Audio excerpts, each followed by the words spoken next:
Hello friends, இன்றைக்கி நம்ம உடலுக்கும் எலும்புகளுக்கும் பலம் தரக்கூடிய பாரம்பரியமான உளுந்தங்களி எப்படி பண்ணுறதுன்னு பார்க்கலாம்.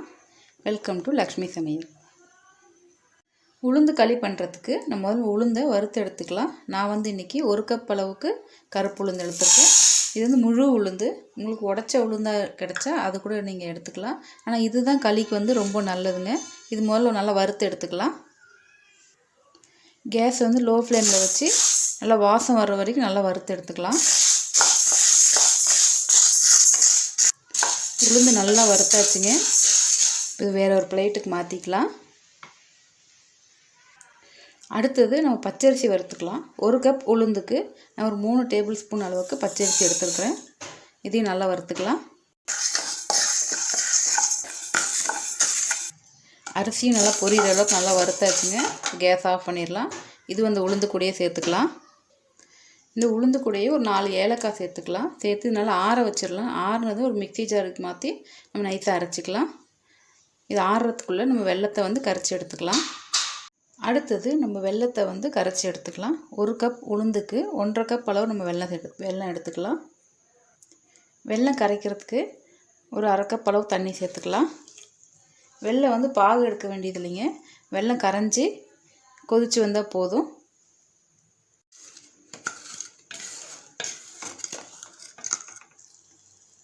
வெல்லம் நல்லா கரைஞ்சி கொதிக்க ஆரம்பிச்சிருச்சுங்க.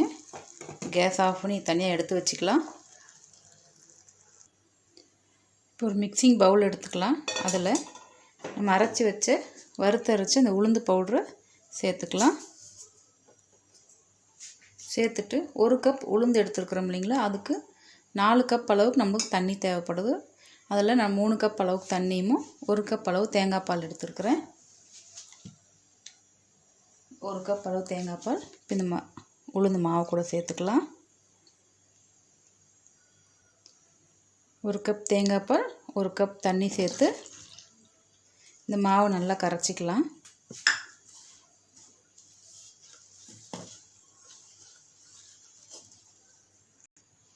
இந்த மாவு தேங்காய் பாலாம் சேர்த்து நல்லா கட்டி இல்லாமல் கரைச்சாச்சுங்க. இப்போ களி கிண்ட ஆரம்பிச்சிடலாம். கேஸ் ஆன் பண்ணி கடாயை வச்சுக்கோங்க. இப்போ மீதி உள்ள 2 கப் தண்ணியை இந்த கடாயில் சேர்த்துக்கலாம். தண்ணி லேசாக சூடாகிருச்சுங்க. கொதிக்க வேண்டியதில்லை. தண்ணி லேசாக சூடானதுமே நம்ம கரைச்சி வச்ச அந்த உளுந்து மாவு அப்படி சேர்த்துக்கலாம். டைரெக்டாக உளுந்து பவுட்ரு போட்டு கிண்டினோம்னா கட்டி கட்டியே ஆகும். அதனால் தண்ணியில் கரைச்சிட்டு சேர்த்தோம்னா நம்மளுக்கு கிண்டுறதுக்கு கொஞ்சம் ஈஸியாக இருக்கும். எல்லாமே சேர்த்துக்கலாம். சேர்த்துட்டு கொஞ்சம் கைவிடாமல் கிண்டிக்கிட்டே இருங்க. அப்போ தான் கொஞ்சம் கட்டி கட்டியே ஆகாமல் இருக்கும்.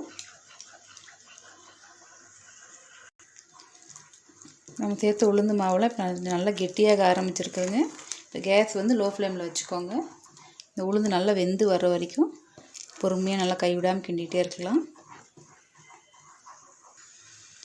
உளுந்து நல்லா வெந்து நல்லா இந்த அளவுக்கு கெட்டியாகிடுச்சு பார்த்திங்களா. இந்த அளவுக்கு கெட்டியாகிற அளவுக்கு நல்லா வேக வச்சுக்கலாம். கிட்டத்தட்ட ஒரு 10 நிமிஷம் போல் ஆயிடுச்சு. இப்போ உளுந்து நல்லா வெந்துருச்சு. இப்போ வெள்ளைப்பாகு சேர்த்துக்கலாம். வெள்ளைப்பாகு வடிகட்டி சேர்த்துக்கலாம். உளுந்து வெந்ததுக்கப்புறம் நீங்கள் வெள்ளைப்பாகு சேர்த்தா தாங்க நல்லாயிருக்கும். முதல்லையே சேர்த்துட்டிங்கன்னா இந்த உளுந்து வேகாது. அதனால் உளுந்து மாவு நல்லா வேக வச்சுட்டு அப்புறம் வெள்ளைப்பாகு சேர்த்துக்கோங்க.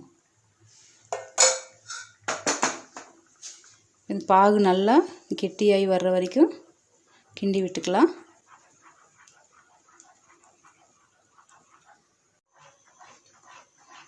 நான் இன்றைக்கி வெல்லம் எடுத்துருக்குறேன். இதே நீங்கள் கருப்பட்டியில் செஞ்சிங்கன்னா இன்னும் கூட நல்லா டேஸ்ட்டாக இருக்குங்க. உங்களுக்கு கருப்பட்டி கிடைச்சா கருப்பட்டிலே செஞ்சுக்கோங்க. வெள்ளைப்பாகு சேர்த்து களி கெட்டியாக ஆரம்பிச்சிருச்சு. இப்போ நம்ம நல்லெண்ணெய் சேர்த்துக்கலாம். நான் இன்றைக்கி ஒரு 1/2 கப் அளவுக்கு நல்லெண்ணெய் எடுத்துருக்குறேன். இந்த 1 கப் உளுந்துக்கு 1/2 கப்லேருந்து 3/4 கப் அளவுக்கு நீங்கள் நல்லெண்ணெய் எடுத்துக்கலாம். இப்போ கொஞ்சமாக சேர்த்துக்கலாம். கொஞ்சம் கொஞ்சமாக சேர்த்து நம்ம அல்வா கிண்டுற மாதிரி அப்பப்போ சேர்த்து நல்லெண்ணெய் கலந்து விட்டுக்கலாம். இது நல்லா கெட்டியாகிற வரைக்கும் கலந்துகிட்டே இருங்க. நம்ம சேர்த்த எண்ணெயெல்லாம் உள்வாங்கிடுச்சு. இப்போ மீதி இருக்கிற நல்லெண்ணெய் சேர்த்துக்கலாம். சேர்த்து இதுவும் நல்லா கலந்து விட்டுறலாம். நம்ம சேர்த்த எண்ணெயில் நல்லா உள்வாங்கிடுச்சுங்க. இது நல்லா சுருண்டு பந்து மாதிரி வரும். அது வரைக்கும் நல்லா கிளறி எடுத்துக்கலாம். நம்ம சேர்த்த எண்ணெயெல்லாம் களி வெந்து சைடில் நல்லா விட ஆரம்பிச்சிருக்குதுங்க. இன்னும் கொஞ்சம் நேரத்தில் ரெடி ஆயிரும். இன்னும் கைவிடாமல் கிண்டிகிட்டே இருக்கலாம். இன்னொரு பந்து மாதிரி வரணும். களி நல்லா வெந்து ரெடி ஆயிடுச்சுங்க. நம்ம சேர்த்த எண்ணெய் எல்லாமே விட ஆரம்பிச்சிருச்சு. களி கரெக்டாக வெந்துருச்சான்னு பார்க்கணுன்னா நல்லா இந்த எண்ணெயெல்லாம் பிரிஞ்சு வந்தாலே களி வெந்துருச்சுன்னு அர்த்தம். இப்போ எடுத்து பாருங்கள், கரண்டியில் ஒட்டாமல் அழகாக கீழே விழுகும். இந்த அளவு வேக வச்சாலே போதும். கேஸ் ஆஃப் பண்ணி ஒரு 5 நிமிஷம் ஆற விட்டுறலாம். அதுக்கப்புறம் ஒரு பவுலுக்கு மாற்றிக்கலாம்.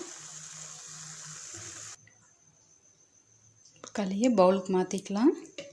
வாரத்துக்கு ஒரு தடவை நீங்கள் ட்ரை பண்ணி பார்த்துட்டு வீட்டில் எல்லோரும் செஞ்சு கொடுங்க. உடம்புக்கு ரொம்ப நல்லதுங்க. ஒரு சின்ன டிப்ஸு, அப்பப்போ வறுத்து அரைக்க முடியாதுன்னு நினைக்கிறவங்க, நேரம் இல்லைன்னு நினைக்கிறவங்க, மொத்தமாக 1 கிலோ உளுந்துக்கு ஒரு 300 கிராம் பச்சரிசி சேர்த்து வறுத்து நீங்கள் மிஷினில் அரைச்சிட்டு வந்து கூட ஸ்டோர் பண்ணி வச்சுட்டு தேவைப்படும் போது ஈஸியாக செஞ்சுக்கலாம். அவ்வளோதாங்க, உளுந்தங்களி ரெடி. நீங்கள் வீட்டில் ட்ரை பண்ணி பார்த்துட்டு எப்படி வந்தது எனக்கு கமெண்ட் பாக்ஸில் சொல்லுங்கள். இந்த வீடியோ உங்களுக்கு பிடிச்சிருந்தால் மறக்காமல் லைக் பண்ணுங்கள். கூடவே லக்ஷ்மி சமையலுக்கு சப்ஸ்கிரைப் பண்ணிக்கோங்க. தேங்க்யூ.